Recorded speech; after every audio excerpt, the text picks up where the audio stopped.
My name is Alma. I am 67 years old. Last October, at a birthday dinner in my own dining room, my daughter-in-law set a shoebox on the table in front of me and said the grandchildren might like the contents for art projects. Inside the box were 34 red marking pens from my old classroom, the ones I had used for 35 years to read every paper that crossed my desk. Her mother was sitting in my late husband's chair with a glass of Pinot Noir. My daughter-in-law had already poured, and the candles on the table were ones my daughter-in-law had brought herself. 9 people watched that happen. My son was one of them. He looked at the centerpiece. After the dishes, my son set a folder on the table and asked me to sign 2 documents. I picked up one of those red pens. I read for 22 minutes, which was exactly how long it took me to find what was wrong. What I did the morning after took 11 weeks to land. And when it landed in a room with a court reporter and a panel of 3 people who wrote down every word. Welcome back to Bold Mom Stories, the channel for women who spent a career reading the fine print for other people and eventually had to read it for themselves. Drop a comment and please subscribe. My husband Alec and I bought the house on Grafton Street in Bath in the spring of 1989. $144,000 for a gray stone house with a covered front porch and a covered back porch, and a furnace that needed replacing by the following January. Alex said we would get one more winter out of it. We did not. He died of pancreatic cancer in March of 2021, 7 weeks after diagnosis. 7 weeks is not enough time for anything except the things that mattered. He and I had enough time for those. I taught at the elementary school for 11 years and then moved into school administration. 2 vice principal postings. Principal at Bath District Elementary for the last 14 years of my career, which ended in June of 2018 with 35 years of service to the Limestone District School Board and a defined benefit. Pension of $4,030 a month, paid to me on the 15th of every month through the Ontario Teachers' Pension Plan, which has been paying teachers in this province since 1917 and which does not miss the 15th of the month. That pension is not an account somewhere. There is no balance. There is no vault. It is a statutory benefit. The language in my pension documents is very clear about this. Payable to me for my lifetime and to no one else. It cannot be assigned to another person. It cannot be pledged as collateral. It cannot be redirected through a power of attorney for property to benefit anyone other than me. That is not a technicality. It is the legal condition on which the whole arrangement rests. I explained those terms to every new teacher who came through my office for 14 years. My daughter-in-law did not know that I had explained them to several hundred people over the course of my career. She thought she was talking to a retired woman with a nice house and a comfortable income and a tendency to defer. My son Joel is 43. He started Good Ground Exterior Services out of the Napanee area in 2007 with a used zero-turn mower and a reputation for showing up on time in a region where that reputation alone will build a client list. He is a capable man and a hard worker, and this is not a story about his character so much as it is a story about what happens when a capable, hard-working person gets into a bad position and runs out of options he is willing to name out loud. His wife Sasha is 39 and has been selling residential real estate in the Quinte West Corridor for 8 years. She is licensed through the Real Estate Council of Ontario, which will become relevant later. She is very good at framing a decision as a kindness. She started hosting my birthday dinners in 2022, the year after Alec died. Your house seats 8 more comfortably than ours does, Mom. It's easier if we come to you. She did not ask to host at her own home. She asked to host at mine, with her own centerpiece and her own playlist through a Bluetooth speaker she balanced on my mantle and her own judgment about who sat where. This year, she called 3 weeks ahead to confirm I still had the good wine glasses.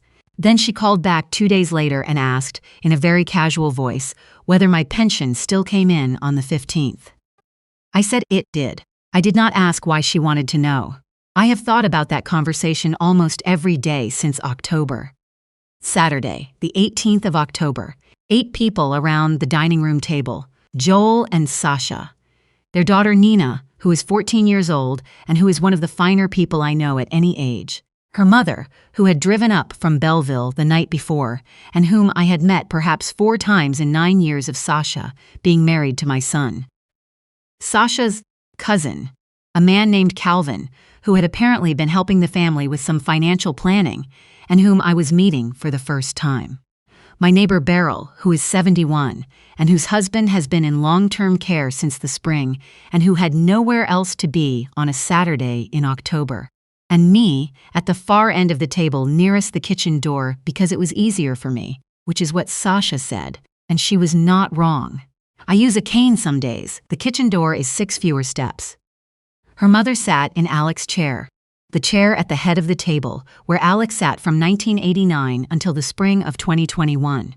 For 2 years after he died, nobody sat there. In 2023, Sasha moved a place setting into it, and her mother sat down, and I did not say anything.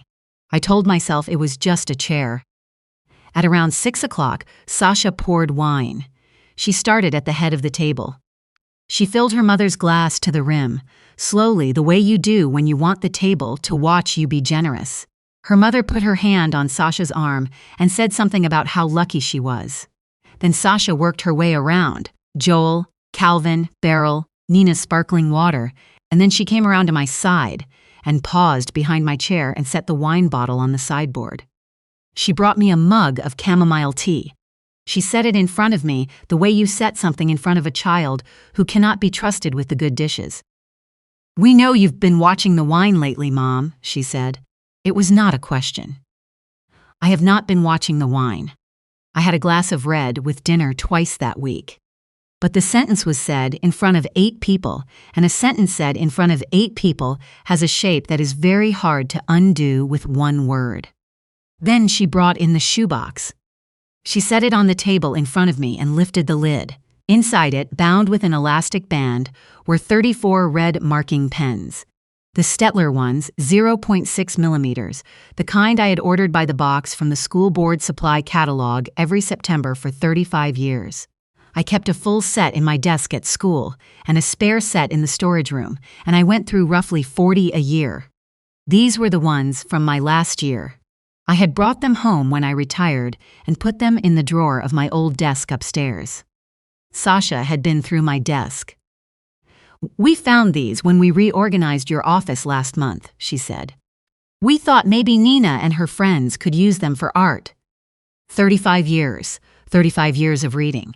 Every report card, every IEP, every incident form, every parent letter, every union grievance document, every board policy revision, every staff evaluation, read in red ink, with those pens. Every contract I ever signed for the school board, I read with a pen in my hand and marked what needed marking. My daughter-in-law just handed them back to me and suggested they might make nice art supplies for teenagers. Beryl made a sound that was not quite a laugh and not quite a cough and looked out the window. Nina looked at her mother. Then she looked at me. I smiled at her the way I used to smile at a student who noticed something the rest of the class had missed. She is a perceptive kid. I did not say anything. A principal learns early that you do not correct a person while they are still talking. You let them finish. You write down the date. People who think you agree will tell you things. After the birthday cake, after Beryl went home and her mother had gone to the guest room, Sasha cleared the last plates and Joel came back from the kitchen and sat down across from me. He had a folder under his arm, pale blue, the kind from Staples. He set it on the table and smoothed the cover with the flat of his hand, the way he used to smooth a map before a camping trip when he was a boy. "Mom," he said, "we've been doing some planning for the future. Just to make sure everything is protected." He pushed the folder toward me. I picked up one of the red pens from the shoebox. Old habit. You always have something to mark with. Inside the folder, 2 documents. The first was a continuing power of attorney for property, naming Joel as my attorney and Sasha as alternate. The second was a direction to transfer the Grafton Street property from my sole ownership into joint tenancy with Joel. Joel stood up. He went to stand by the window. Sasha started washing the wine glasses in the kitchen, which was a choice. I read for 22 minutes. Joel did not say anything for the first 10. At the 11-minute mark, he said, "It's standard stuff, Mom." Calvin prepared it. He works with estate planning. At the 15-minute mark, he said, "Sasha's mom went to bed. It's getting late." I turned to page 3 without answering. I want to be precise about what I found, because the precision is the whole reason any of this ended the way it did. Under Ontario's Substitute Decisions Act, a witness to a power of attorney for property cannot be the grantor's spouse, partner, or child. A witness also cannot be a person who would benefit from the document who has any financial interest that the POA might affect. The witness line on my document was signed by Calvin. Below Calvin's signature, on page 4 of the transfer agreement the documents were packaged with, Calvin was named as a consultant who would receive a fee of $6,000 upon the successful completion of both the POA registration and the property transfer. A person who stands to receive $6,000 from a transaction cannot legally witness the document that initiates it. It is not a technicality. It is the condition on which the whole thing rests, because it is the only protection built into the process for someone sitting alone at a kitchen table, trying to decide whether to trust a pale blue folder. I did not sign my name. I wrote the date in the top right corner of the signature page, October 18th. Then I wrote the time beside it. 9:41 p.m. 35 years of putting the date and time on documents. The oldest habit I have. Then I set the pen down on the folder. "Calvin can't witness this," I said. "He has a financial interest in the outcome. Under the Substitute Decisions Act, that disqualifies him." Joel looked at the folder. He looked at it for a long time. "We'll fix it," he said. "When it's corrected, bring it to my solicitor," I said. "Her name is Deirdre. I'll give you her number." They left at 10:15. I heard 2 car doors, and then the lane went quiet. Then I went and made tea. Real tea, the good Assam I keep in the tin by the stove. And I sat at the kitchen table with the folder open in front of me and a red pen in my hand, and I read every page again from the beginning. It is what I do. It is what I have always done. You do not mark a paper once and call it finished. You go back. The second time through, I found the other thing. On page 6 of the property transfer direction, in a schedule formatted to look like standard disclosure, there was a reference to a consent and release form. A document that, if signed, would waive any claim I might make regarding the advice I had received in preparing these documents. The form stated that I had received independent financial advice. I had not. Calvin was Sasha's cousin. He was not licensed by FP Canada. He was not registered as a portfolio manager or financial advisor with the Ontario Securities Commission. He was, as far as I could determine from 35 years of reading credentials on documents, a man who prepared paperwork for a fee. I sat there for a while with the furnace clicking in the wall. Then I went and got a legal pad from the drawer. That is my kitchen at 10 o'clock at night. The table where Alec used to sit with his coffee and the crossword. The back door where the cats used to scratch. The clock on the stove that still runs 4 minutes fast because Alex set it that way in 1994, and I have never changed it. I sat in that kitchen and wrote 3 lines on the legal pad, and then I put it in my bag so I would not talk myself out of it by morning. I have been sending letters like that for 35 years. That night was the first time I ever had to send one about my own house. The branch of my bank on Princess Street in Kingston opens at 9:30. I was there at 9:34. I requested the removal of Joel's name as a convenience cosigner on my personal savings account, an arrangement we had set up in 2020 when I had hip surgery and needed someone to pay bills. That took 11 minutes and cost nothing. I then drove to my solicitor's office. Deirdre has practiced real estate and estate law in Kingston for 26 years, above a kitchen supply store on Division Street. I told her everything. She listened without interrupting, which is what a good lawyer does. She made 3 calls that afternoon. The first was to the Ontario Teachers' Pension Plan, on my behalf, requesting a log of any third-party inquiries about my pension account. The second was to the Land Registry Office, confirming that no transfer application had been filed on the Grafton Street property and requesting a flag on any future application. The third was to the Law Society of Ontario, to file a complaint about a person presenting financial planning services without a license. The log came back from the OTPP in 9 business days, 4 entries. September 14, 2023. Inquiry. General information request regarding pension payment schedule. Caller identified as family member. March 3, 2024. Inquiry. Whether pension income can be directed to a joint account through power of attorney. Caller declined to identify. The OTPP representative who took that call told the caller what they tell everyone. A teacher's pension cannot be assigned, redirected, or otherwise transferred to another party under any power of attorney or legal instrument. It is a statutory benefit. It is not an asset. They had known this since March of the previous year. And they had come in October anyway, with the pale blue folder.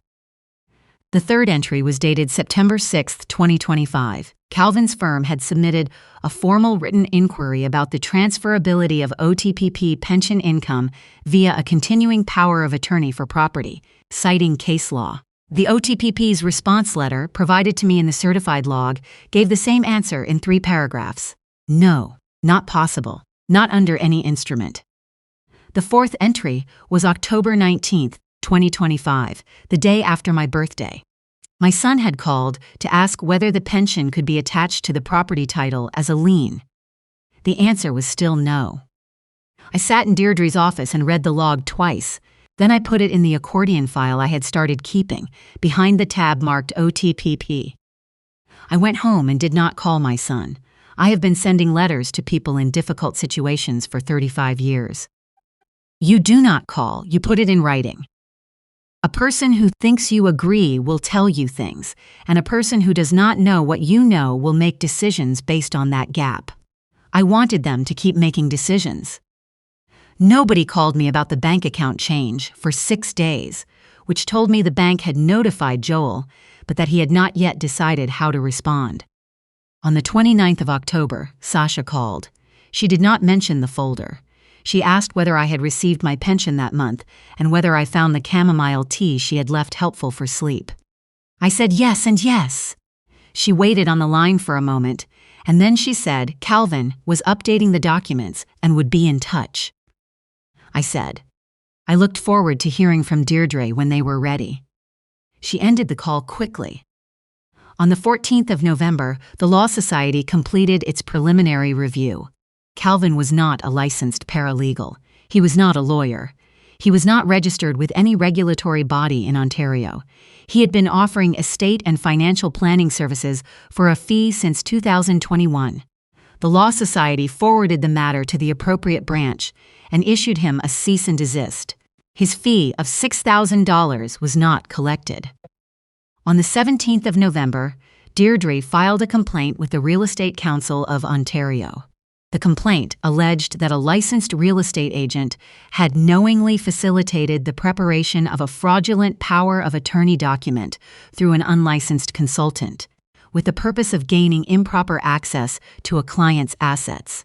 Under RECO's Code of Ethics, a registrant's obligations of honesty and integrity extend beyond real estate transactions. Conduct that undermines public trust falls within their jurisdiction.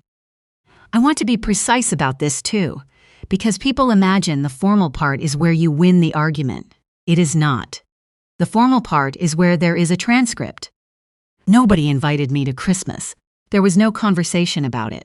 There was simply no phone call. On the 23rd of December, Sasha posted a photograph of a table set for 10. I counted the chairs and wrote underneath it, "Grateful for this family." Her mother was in the photograph. Calvin was in the photograph. My son was smiling at the camera.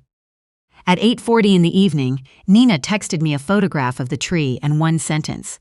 I asked Mom to save you a butter tart. I ate 2 pieces of toast standing at my kitchen counter, the Assam tea. The furnace, clicking twice an hour the way it does in December. Alex's chair at the kitchen table still pulled out at the angle he always left it. 42 centimeters from the radiator, because he liked the warmth on his knees in winter. I did not cry.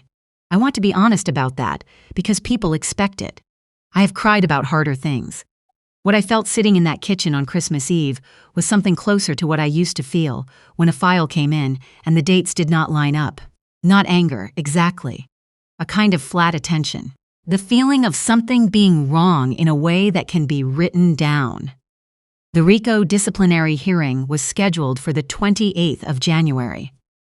My neighbor Beryl drove me to Kingston in her Subaru. She had been at the table in October. She had heard everything. She did not ask questions during the drive, which is one of the things I appreciate most about Beryl. The hearing room at RICO's disciplinary panel is not a courtroom exactly, but it operates with the formality of one. 3 panel members, a registrar, a court reporter at her machine. Sasha and her lawyer sat on one side of the room. Deirdre and I sat on the other. Joel sat in the gallery. He did not look at me when I came in.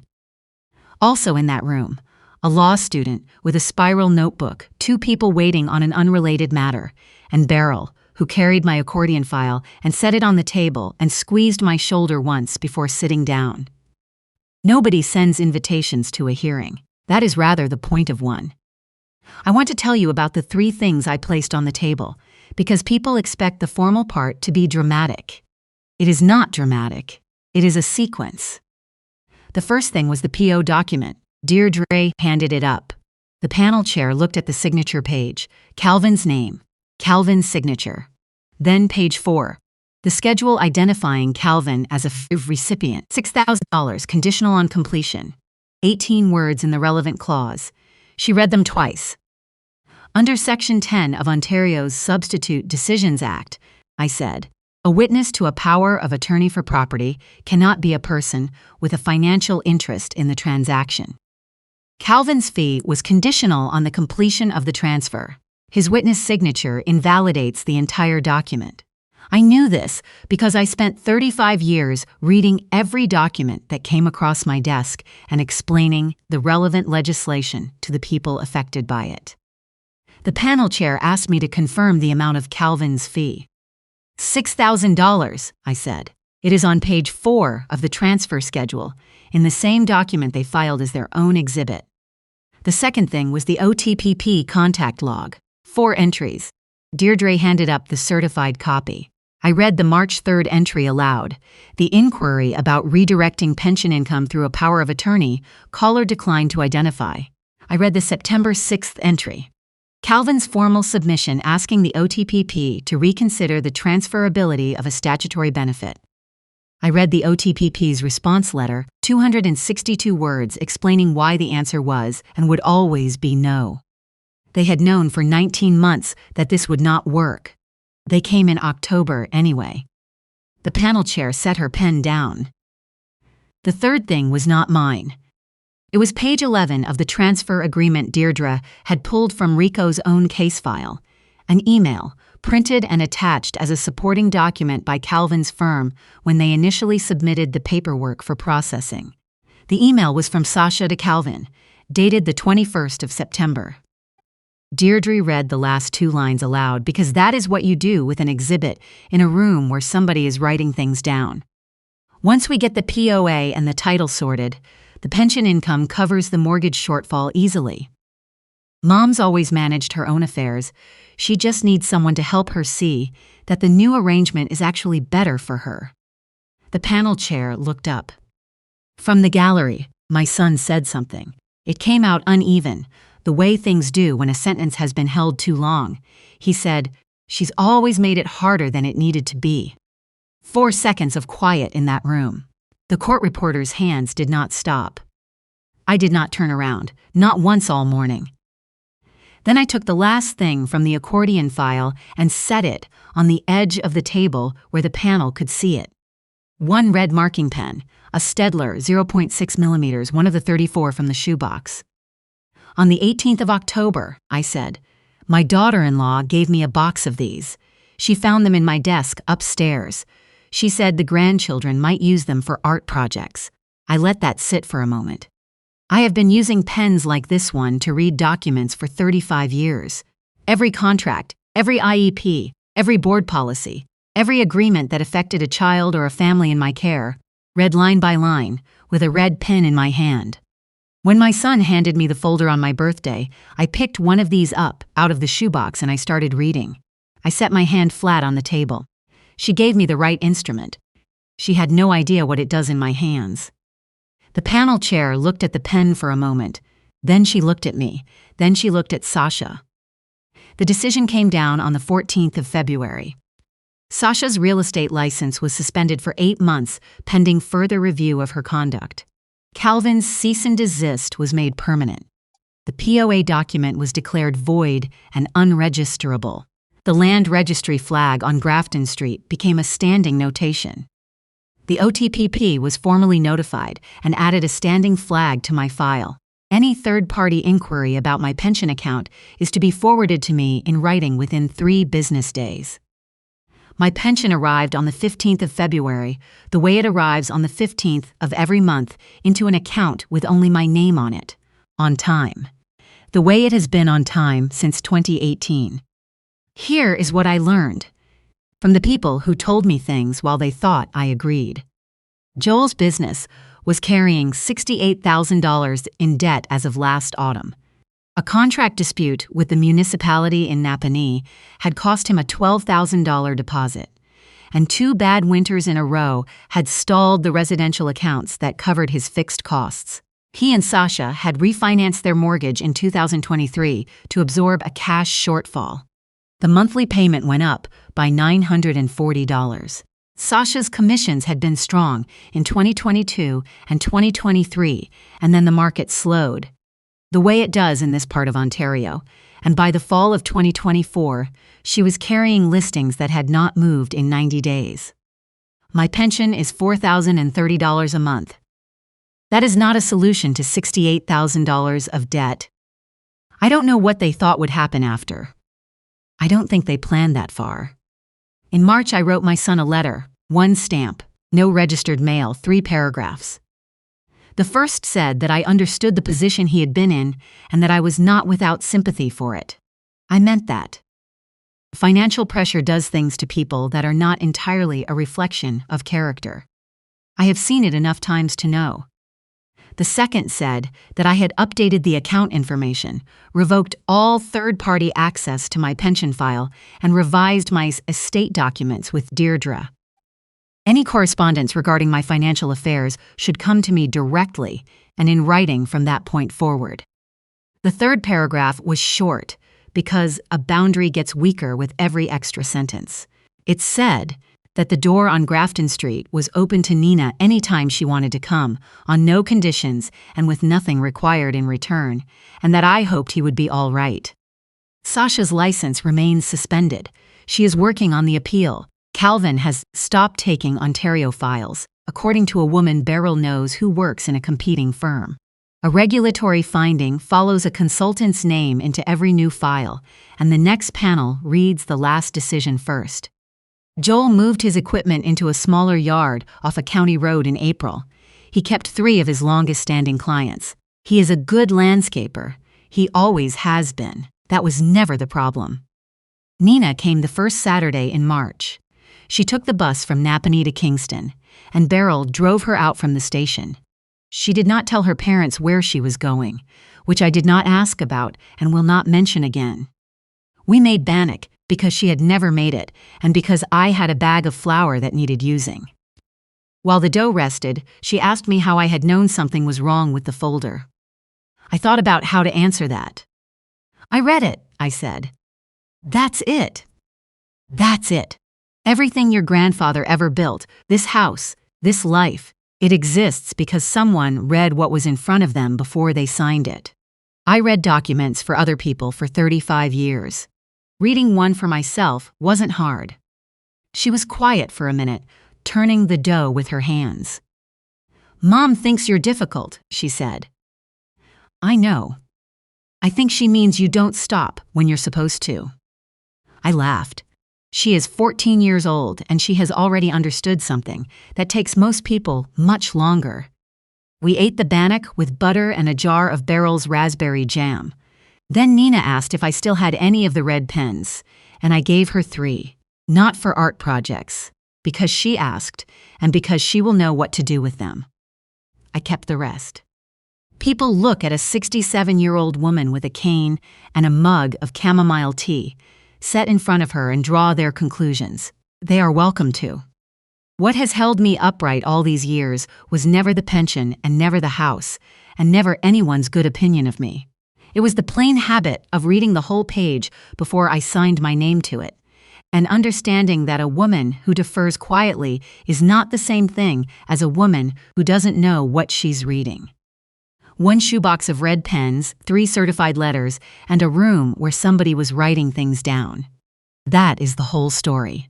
If it made you want to go and check whose name appears on your own paperwork beside yours, do it today, not tomorrow. Drop a comment, subscribe, and I'll see you in the next one.